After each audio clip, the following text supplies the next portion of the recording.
Hello बच्चों, तो मैं हूं सीपी सर। आप लोग देख रहे हैं physics classes bye CP sir YouTube channel. तो बच्चों, हम लोग 12th क्लास की फिजिक्स पढ़ रहे हैं और फिजिक्स में हम लोग ने दूसरा चैप्टर स्टार्ट किया है जिसे हम लोग कहते हैं विद्युत फ्लक्स तथा गॉस की प्रमेय। और बच्चों, ये लेक्चर नंबर 3 चल रहा है। ठीक है, तो बच्चों आज के इस वीडियो में हम लोग बात करेंगे अगले टॉपिक यानी गॉस की प्रमेय। तो बच्चों, गॉस की प्रमेय क्या है इसको हम लोग समझते हैं। सबसे पहले हम लोग देखते हैं बच्चों की गॉस की प्रमेय ये किसके बीच संबंध को बताता है।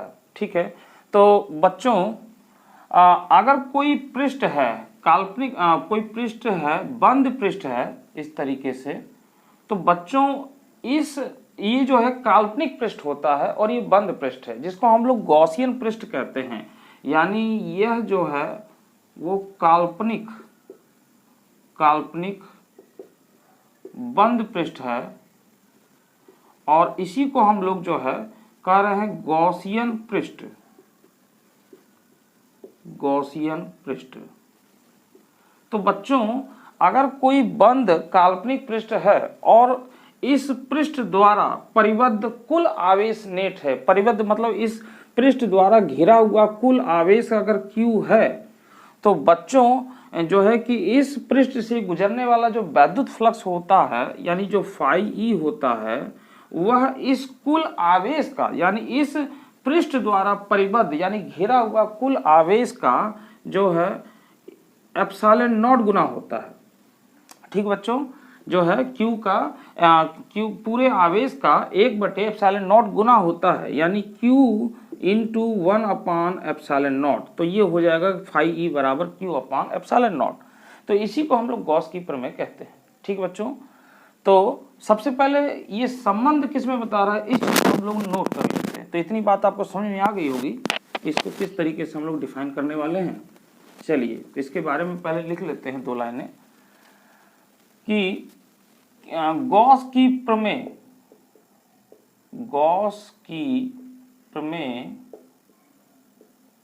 किसी काल्पनिक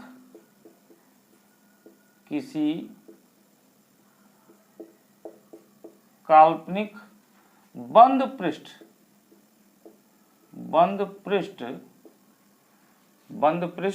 किसी काल्पनिक बंद पृष्ठ। और बच्चों इसको हम लोग कह रहे हैं गॉसियन पृष्ठ। ये ध्यान रखिएगा, बहुत इंपॉर्टेंट बात है ये, गॉसियन पृष्ठ। इसको हम लोग क्या बोल रहे हैं? गॉसियन पृष्ठ। तो गॉस की प्रमेय किसी काल्पनिक बंद पृष्ठ से गुजरने वाला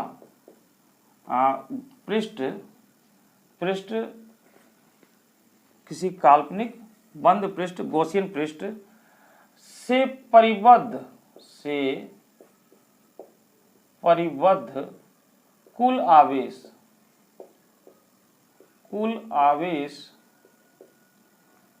ठीक है, कुल आवेश के बीच, ठीक है बच्चों, कुल आवेश के बीच संबंध बताता है।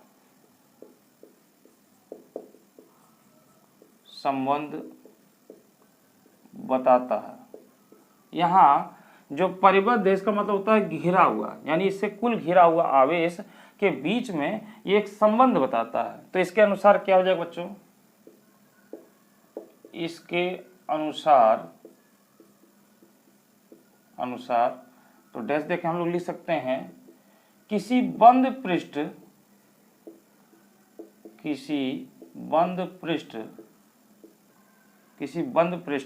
ठीक है बच्चों, किसी बंद पृष्ठ से गुजरने वाला वैद्युत फ्लक्स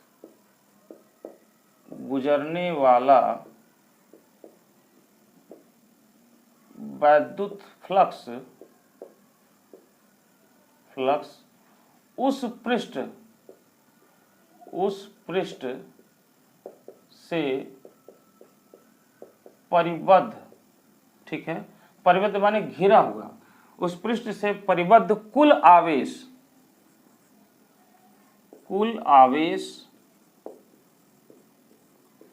Q का 1/एप्सिलॉन नॉट, इसको मैं ऐसे ही लिख देता हूं, 1/एप्सिलॉन नॉट गुना होता है।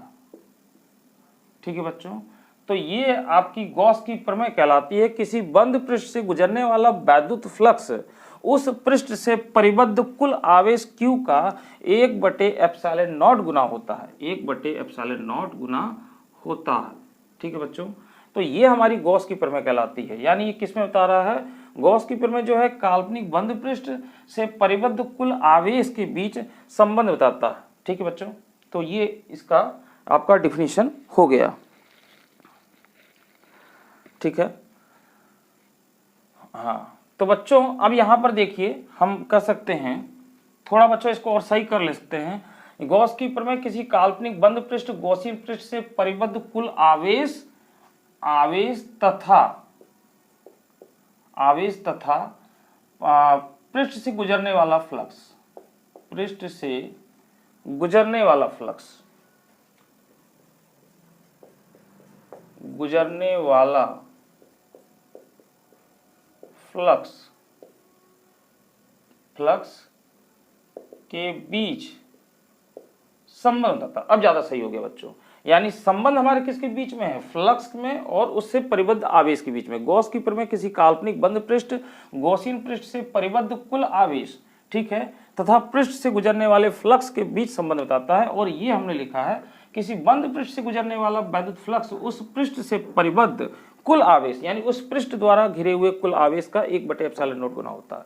अब यहां पर हम लोग मान सकते हैं, माना किसी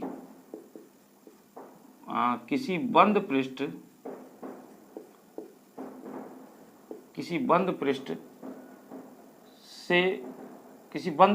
का कुल आवेश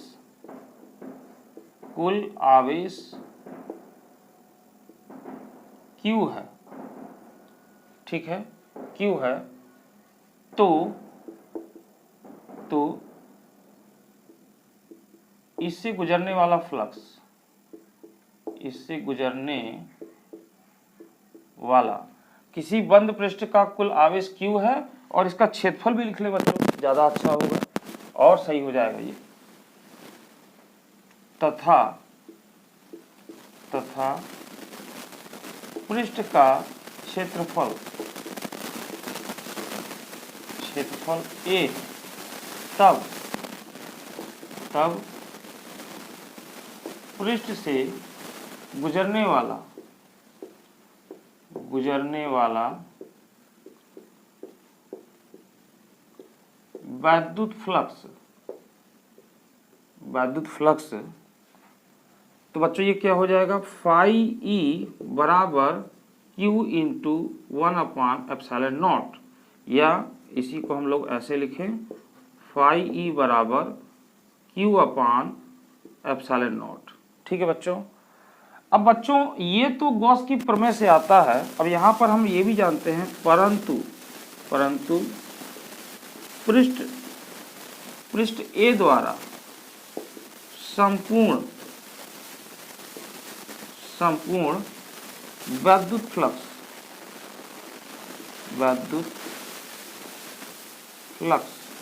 तो बच्चों फाई E बराबर क्लोज इंटीग्रल, बच्चों ये क्यों लगाया जा रहा है, क्योंकि पृष्ठ हमारा बंद है इसलिए क्लोज इंटीग्रल है ये, तो ये हो जाएगा वेक्टर E और डॉट वेक्टर dA।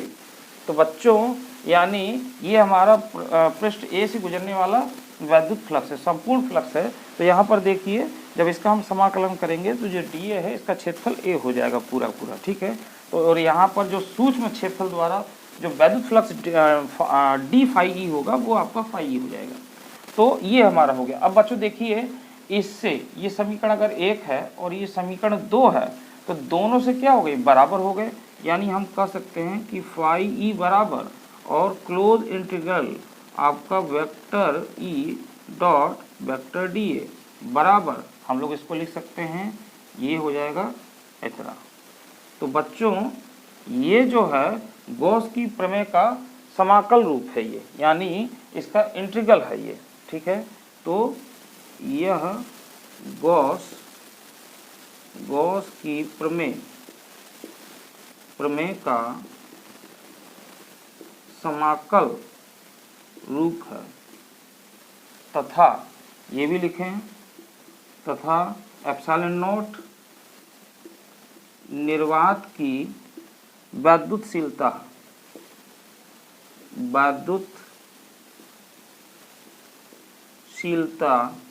है। तो बच्चों ये आपकी गॉस की प्रमेय है। अब बच्चों इसको प्रूफ कैसे करेंगे ये हम लोग देखेंगे। तो बात समझ में आ गई, एक बार फिर से देख लें, रिवीजन कर लें। गॉस की प्रमेय किसी काल्पनिक बंद पृष्ठ जिसे हम लोग गॉसियन पृष्ठ कह रहे हैं से परिबद्ध कुल आवेश यानी जितना आवेश है वो तथा पृष्ठ से गुजरने वाला वैद्युत फ्लक्स के बीच में एक संबंध को बता रहा है। तो इसके अनुसार इसकी डिफिनीशन क्या हो जाएगी, किसी बंद पृष्ठ से गुजरने वाला वैद्युत फ्लक्स उस पृष्ठ से परिबद्ध कुल आवेश Q का 1/ε0 गुना होता है। ठीक बच्चों, तो इसको आप नोट करें। फिर हम लोग बात करते हैं इसको प्रूफ कैसे किया जाएगा, यानी ये जो आया है इसको हम लोग प्रूफ करने वाले हैं, यानी इस समीकरण को हम लोग प्रूफ करेंगे ये कैसे होगा बच्चों। ठीक है, इसको नोट कर लीजिए, फिर मैं मिटा करके इसको प्रूफ करते हैं। हाँ बच्चों, तो देखिए इसको प्रूफ कैसे किया जाएगा। मानते हैं बच्चों की एक जो है हमारा इस तरीके से एक काल्पनिक पृष्ठ इस तरीके से हमने लिया। ठीक बच्चों, अब यहाँ पर इस एक पृष्ठ में बच्चों हम लोग जो है एक बिंदु O ले रहे हैं। ठीक है, एक बिंदु O ले रहे हैं जिस पर एक प्लस आवेश यानी ये बिंदु हमारा O है। ठीक है, O है और इस पर प्लस Q आवेश है। अब बच्चों हम क्या काम करते हैं कि यहाँ पर एक बिंदु हमने ले लिया P, इस पृष्ठ पर हमने एक बिंदु ले लिया P और इस पृष्ठ पर एक जो है एक लघु यानी एक अवयव पृष्ठ इस तरीके से हम लोग कल्पना कर रहे हैं। एक मतलब इस पर एक ये पूरा इसका जो क्षेत्रफल होगा बच्चों वो हो जाएगा 1 और इस जो लघु अवयव है यानी क्षेत्रफल अवयव जिसे कह रहे हैं ये हो जाएगा dA। तो बच्चों इस पर हमने लिया है ये इस तरीके से हो जाएगा ये। और बच्चों इस यहाँ पर बिंदु P है, इसको हम लोग इससे मिला दें, इससे हम लोग इसको मिला दें, मान लेते हैं यहाँ पर है ये। ठीक, अब बच्चों इस पृष्ठ की परिसीमा को इस तरीके से मिला दें, यानी यहाँ से इस तरीके से ऐसे इसको मिला दें। ठीक है, तो बच्चों इस तरीके से, तो बच्चों इस बिंदु O पर जो है इस क्षेत्रफल इस जो है कि क्षेत्रफल अवयव dA द्वारा एक घनकोण अंतरित होगा, यानी ये वाला ये घनकोण होगा। और बच्चों ये सूक्ष्म क्षेत्रफल अवयव है तो यहाँ पर जो घनकोण होगा वो d ओमेगा होगा। और बच्चों बिंदु O से P तक की जो दूरी है वो r मान लेते हैं, ये हमारी दूरी कितनी है r है। ठीक बच्चों, अब इस बिंदु O पर बच्चों जो प्लस Q आवेश रखा है इसके कारण जो इसकी इस बिंदु P पर जो वैद्युत क्षेत्र की तीव्रता होगी वो आपकी जो है कि वेक्टर E होगी जिसकी दिशा इस OP के अनुदिश होगी बच्चों, इसकी OP के अनुदिश होगी, यानी ये है वैद्युत क्षेत्र की दिशा बच्चों। ठीक है बच्चों, ये क्या है वैद्युत क्षेत्र की दिशा है जो कि इसके अनुदिश होगी। इसको सीधा थोड़ा कर दो ऐसे। और बच्चों ये आपका जो क्षेत्रफल है dA, तो इसकी क्षेत्रफल की दिशा होगी वेक्टर dA, तो वो जो होगी इसके लंबवत बाहर की ओर होगी, यानी इसको इस तरीके से हम लोग दिखाएं तो ये हो जाएगा वेक्टर dA। तो बच्चों इसके बीच में एक जो कोण बनेगा, देखिए थोड़ा इसको सही कर दें ऐसे, तो इसके बीच में एक कोण बनेगा बच्चों जिसको हम लोग थीटा कह रहे हैं। क्या कह रहे हैं?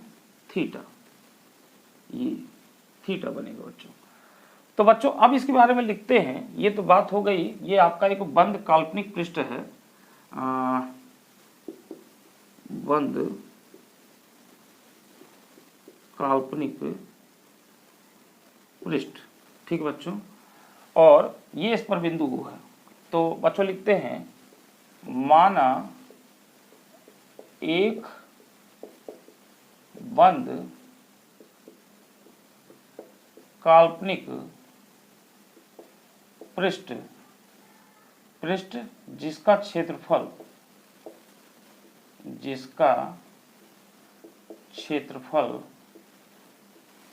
A है। ठीक है,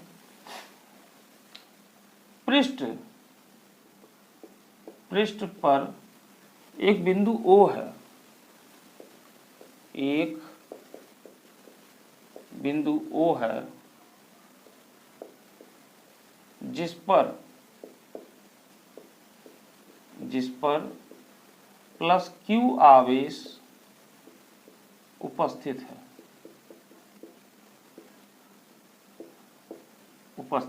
ठीक बच्चों। देखिए बच्चों, लिखने में कोई प्रॉब्लम नहीं होनी चाहिए आप लोग को, क्योंकि लिखा इसी से आता है। अगर आप समझ लेंगे तो इसी से हम लोग लिखा करते हैं, ठीक है।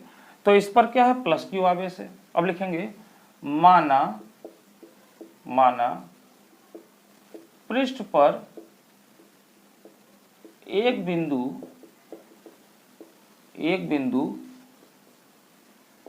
P है, ठीक है बच्चों, P है। P के चारों ओर पृष्ठ पर एक लघु पृष्ठ या क्षेत्रफल अवयव कह सकते हैं इसको, क्षेत्रफल अवयव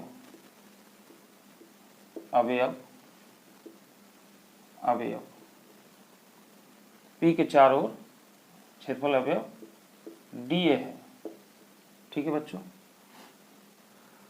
DA है। अब लिख सकते हैं बच्चों बिंदु P को, यहां पे लिखें बिंदु P को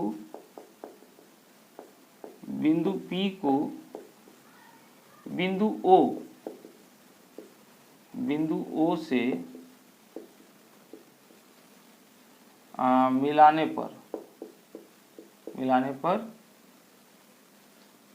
पर यह R दूरी पर है, यानी कहने का मतलब जो मिलाया गया है ये R दूरी पर है बच्चों, ठीक है, R दूरी पर है। अब बच्चों यहां पर लिख सकते हैं प्लस Q के कारण बिंदु O पर, प्लस Q के कारण बिंदु P पर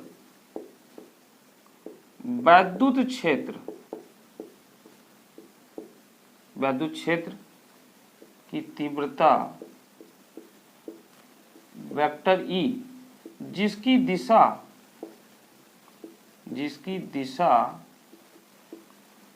क्या लिख सकते हैं बच्चों, OP के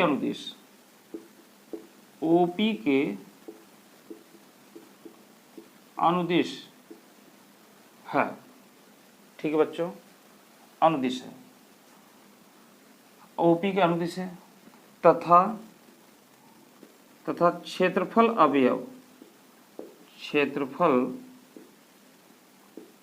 अवयव DA की दिशा, हाँ बच्चों यह भी ध्यान दीजिएगा कि इसकी जो दिशा है वेक्टर DA, और यहाँ पर हम इसको n कैप, यानी ये जो है इसका एकांक सदिश है, ये क्या है, एकांक सदिश है बच्चों, ठीक है। DA की दिशा वेक्टर DA क्षेत्रफल के लंबवत, DA के अभिलंबवत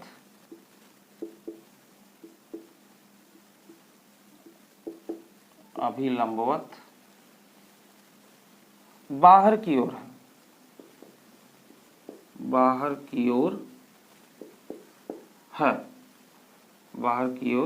है, ठीक बच्चों। अब बच्चों लिख सकते हैं अतः क्षेत्रफल अवयव DA से गुजरने वाला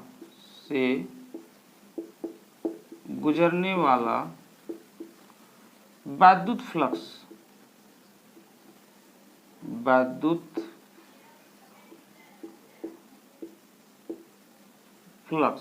तो बच्चों इससे गुजरने वाला वैद्युत फ्लक्स हमारा क्या हो जाएगा, d फाई E बराबर vector E into vector DA, ठीक है बच्चों, ये हमारा हो जाएगा।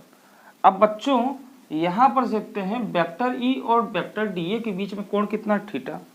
तो बच्चों यहाँ पर हम लोग सीधे सीधे लिख सकते हैं डी फाई ई बराबर ये हो जाएगा आपका E D A cos theta. ठीक है बच्चों, E D A cos theta. तो बच्चों E D A cos theta, और यहाँ पर लिख सकते हैं वेक्टर ई तथा वेक्टर डी ए के बीच का कोण थीटा है। ठीक है बच्चों, तो इसके बीच में कोण थीटा है, तो क्या हो जाएगा डी फाई ई बराबर E D A cos theta. ठीक है बच्चों, ये हो जाएगा आपका। अब बच्चों यहाँ पे हमें क्या करना है इसके आगे, तो लिखेंगे चूंकि ई बराबर क्या होता है बच्चों, ई बराबर हमारा होता है 1/4 pi epsilon naught Q upon R square. तो बच्चों ई का मान इसमें रखेंगे, इसको समीकरण एक बना लें। तो ई का मान अगर इसमें रखें तो देखिए क्या हो जाएगा, लिखें ई का मान समीकरण 1 में रखने पर, तो बच्चों इसमें रख दें तो ये हो जाएगा डी फाई ई बराबर, और यहाँ पर रख देंगे बच्चों तो ये आपका हो जाएगा Q upon 4 pi epsilon naught, और बच्चों इसको एक साथ में लिख ले रहे हैं यहाँ पर D A cos theta upon R square.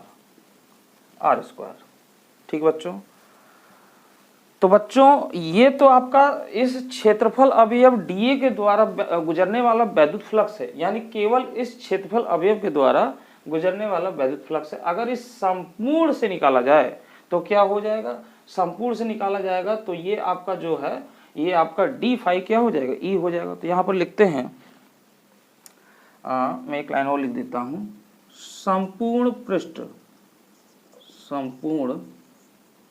पृष्ठ ए से गुजरने वाला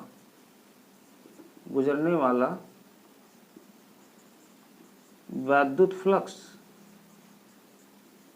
ठीक बच्चों, तो यहाँ पर बच्चों हम लोग क्या कर लेंगे, ये जो है आपका जो डी फाई है क्या हो जाएगा, ये हो जाएगा फाई ई, और बच्चों ये क्या हो जाएगा यहाँ पर, ये देखिए क्लोज इंटीग्रल, और यहाँ पर Q upon 4 pi epsilon naught और D A cos theta upon R square.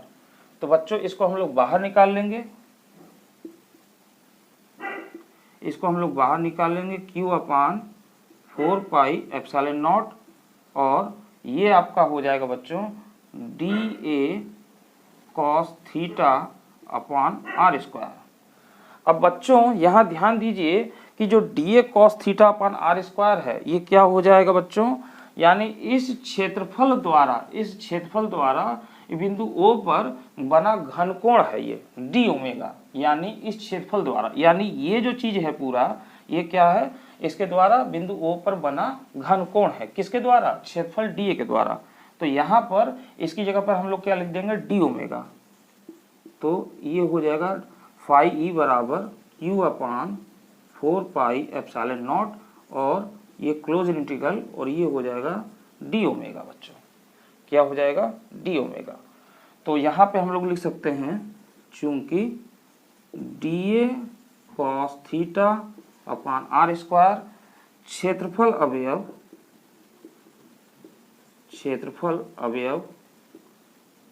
अवयव डी ए द्वारा बिंदु O पर बना घन कोण है। ठीक है बच्चों, ये आपको लिखना पड़ेगा। तो ये क्या हो जाएगा आपका डी ओमेगा। अब बच्चों ये डी ओमेगा जो है ये घनकोण है। अगर इस पूरे पृष्ठ द्वारा घनकोण देखा जाए, इस पूरे पृष्ठ द्वारा बिंदु O पर घनकोण देखा जाए तो कितना होता है संपूर्ण 4 पाई। तो बच्चों यहाँ पे हम लोग लिखेंगे फाई ई बराबर Q upon 4 pi epsilon not into, और ये हो जाएगा आपका 4 पाई। ठीक है बच्चों, तो यहाँ पे आपको लिखना पड़ेगा कि पृष्ठ, संपूर्ण पृष्ठ ए द्वारा बिंदु O पर बना घन कोण बराबर 4 पाई, ये हो जाएगा बच्चों। तो ये यहाँ पर आ जाएगा। अब बच्चों देखिए क्या हो जाएगा, तो मैं यहाँ लिख दूंगा, जगह ना होने के कारण मैं यहाँ लिख रहा हूँ ताकि दिखाई दे आपको। तो बच्चों ये 4 पाई से 4 पाई कट जाएगा और Q अपान एप्सिलॉन नॉट आ जाएगा। वैसे मैं यही लिख देता हूँ, नहीं दिखाई देगा तो वहाँ लिख देंगे, फाई ई बराबर Q अपान एप्सिलॉन नॉट। तो ये आपका प्रूफ होता है। मैं यहाँ लिख देता हूँ, ना दिखाई दे रहा हो तो ये देखिए Q अपान एप्सिलॉन नॉट, तो ये आपका आ जाएगा। तो बच्चों इस तरीके से ये आपका प्रूफ होता है गॉस की प्रमेय। ये आपका गॉस की प्रमेय जो है इसकी उत्पत्ति आपकी होती है। तो बच्चों आई होप ये आपको समझ में आ गया होगा, सारे पॉइंट्स मैंने क्लियर करा दिए हैं, सब बता दिया है। फिर भी अगर कोई डाउट्स हो तो आप कमेंट्स बॉक्स में लिख के बताएं, वो आपकी समस्या दूर की जाएगी। और बच्चों ये आपको वीडियो कैसा लग रहा है, अगर अच्छा लग रहा है तो इसके लिए ज़्यादा से ज़्यादा शेयर करिए, बच्चों को लाइक करिए और कमेंट्स लिखकर हमें बताइए कि आपको ये कितना समझ में आ रहा है, कैसा लग रहा है। ठीक है बच्चों, और जो बच्चे चैनल पर नए हैं वो चैनल को सब्सक्राइब कर लें और बेल आइकन को दबा लें, ताकि सारी की सारी वीडियो आपको तुरंत ये है मिलती रहे बच्चों, क्योंकि वीडियो लगातार बन रही है। बीच बीच में 11 वीडियो बनती है, कभी 12 बनती है, मगर सिलसिला लगातार जारी है। तो बच्चों आज की वीडियो में इतने ही। अगली वीडियो में हम लोग फिर नए टॉपिक पर बात करेंगे। तब तक के लिए मुझे दीजिए इजाजत। धन्यवाद।